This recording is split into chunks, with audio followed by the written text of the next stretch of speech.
Assalamualaikum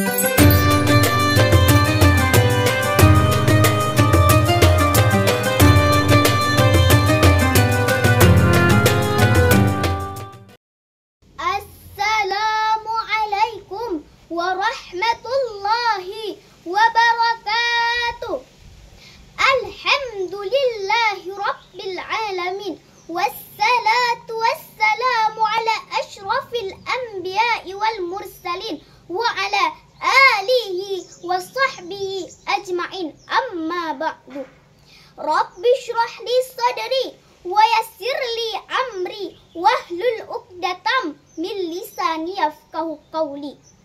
Pertama-tama, puji dan syukur mari sama-sama kita panjatkan kehadirat Allah Subhanahu wa Ta'ala, yang mana oleh Allah yang telah melimpahkan rahmat dan hidayahnya kepada kita semua, sehingga kita bisa berkumpul di tempat yang berbahagia ini. Selanjutnya, salawat dan salam mari sama-sama kita junjungkan ke pangkuan alam Nabi besar Muhammad sallallahu alaihi wasallam, yang mana oleh beliau yang telah membawa kita dari alam jahiliyah ke alam Islamiyah, dari alam kebodohan ke alam yang penuh dengan ilmu pengetahuan.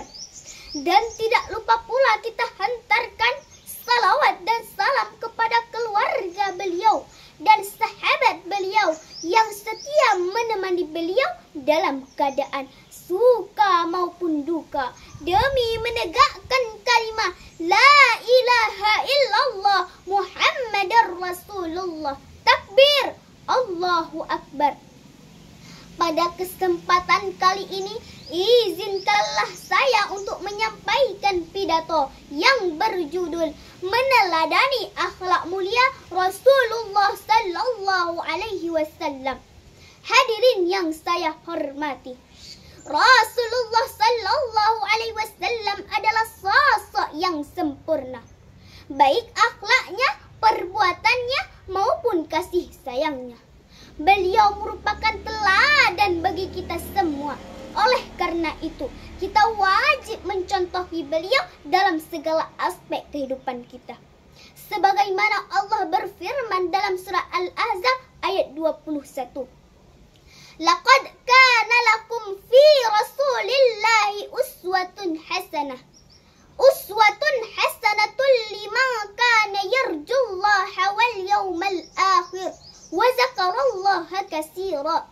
Sungguh telah ada pada diri Rasulullah itu suri tauladan yang baik bagimu, yaitu bagi orang-orang yang mengharap rahmat Allah dan kedatangan hari kiamat, dan dia banyak menyebut nama Allah.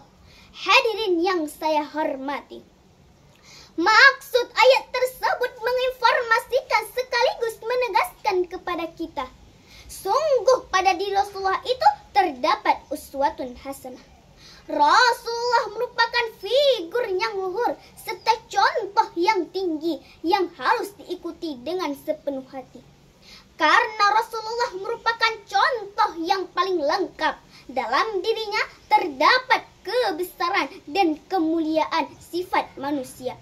Hadirin yang saya hormati, salah satu cara meneladani beliau adalah dengan mempelajari sunnahnya. Dengan mempelajari sunnah beliau, kita akan mengetahui bagaimana cara hidup yang baik sesuai dengan ajaran Islam yang sempurna, yang dapat membawa kita kebahagiaan dunia dan akhirat. Dalam hadis riwayat Imam Bukhari dan Imam Muslim, Nabi Muhammad bersabda, sebaik-baik kalian adalah yang paling baik akhlaknya. Hadis ini mengetuk hati kita semua betapa pentingnya menjaga akhlak yang baik dalam kehidupan sehari-hari.